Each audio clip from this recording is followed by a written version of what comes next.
Parlons d'aide technique. On entend souvent parler d'aide technique, mais est-ce que l'on comprend vraiment ce que cela signifie? Ce terme est souvent utilisé à tort et à travers, et cela peut créer de la frustration au sein des équipes.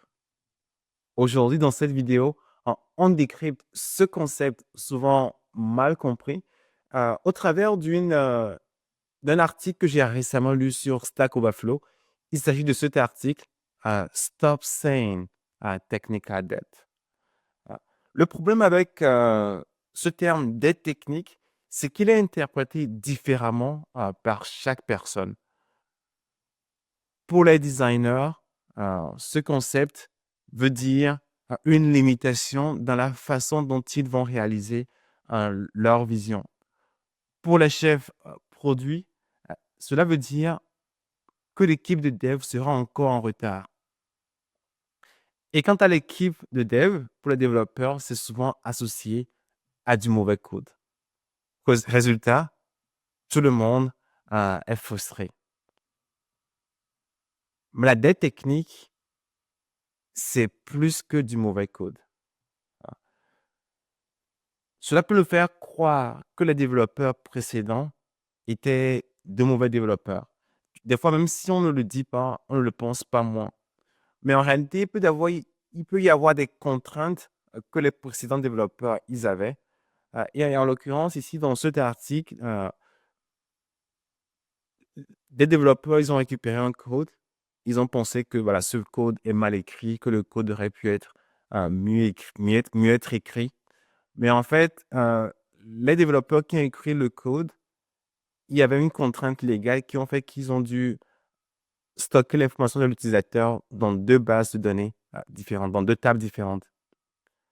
Donc, l'équipe de développeurs, après qui a récupéré ce projet, ils se sont dit, ah mince, ça c'est du mauvais design. Ils auraient dû fusionner toute l'information de l'utilisateur dans une même table pour pouvoir faciliter les requêtes qui sont faites sur ces deux tables-là.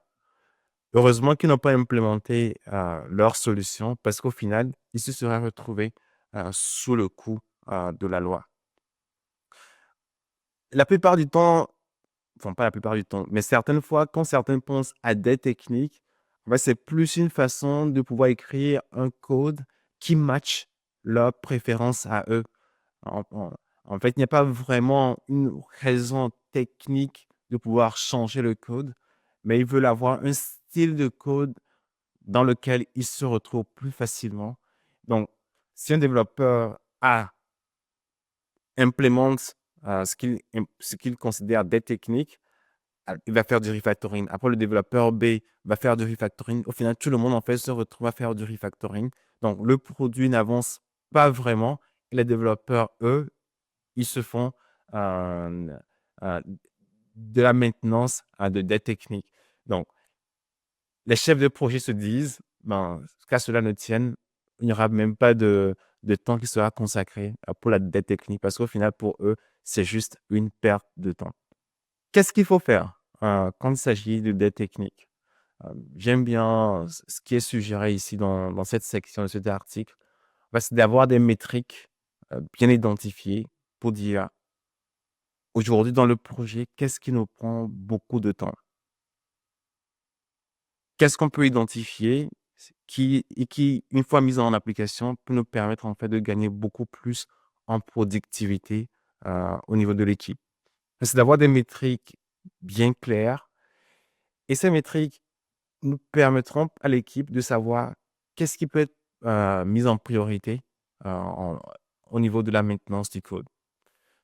Le Holy Grail, en fait, c'est d'avoir de la dette technique qui ne grossit pas, mais c'est une dette technique en fait qui diminue avec le temps. Cela suppose une architecture de code qui a été faite d'une certaine façon que les features dans le futur mettent moins de temps, mais également que la charge cognitive pour l'équipe de dev également décroît en termes de maintenance des codes. Ça, c'est vraiment le Holy Grail. C'est vraiment ce à quoi chaque équipe de développement veut tendre. Mais pour pouvoir y arriver, voilà, il faut avoir des métriques claires, des métriques bien définies qui permettent de savoir les parties du code qui actuellement prennent beaucoup de temps et ce qu'il faut faire, ce qui peut être fait rapidement, pouvoir gagner beaucoup plus en productivité, au niveau de l'équipe de dev. Bon, bien entendu, quand il s'agit de pouvoir prédire le futur, des fois, on se trompe et si c'est le cas, ben, il faut pouvoir rechanger, son design, rechanger un petit peu une partie de l'architecture, afin de pouvoir encore plus s'aligner par rapport également heu, aux nouvelles tâches, aux nouveaux features qui sont demandés. Non, on ne veut pas rester également dans une conception statique également à mesure que le projet grandit. Pouvoir faire ces changements au niveau de l'architecture, cela permettrait également d'avoir, un code beaucoup plus robuste, dans le temps. En résumé, plutôt que de parler des techniques, il faudrait être précis par rapport à ce qui est attendu au niveau des tâches, de maintenance.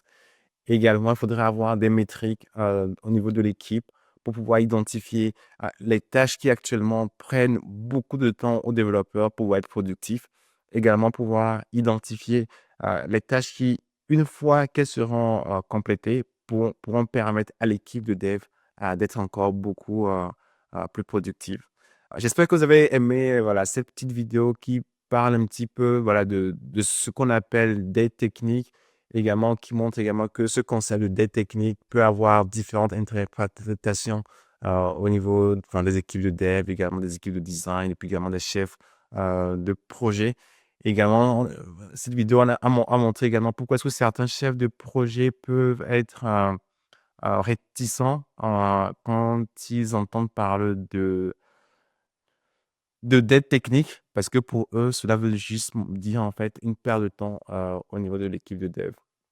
Donc, n'hésitez pas à me faire savoir en commentaire, voilà, ce que vous avez pensé de cette vidéo, ce que vous pensez également, lorsque vous entendez parler de dette technique.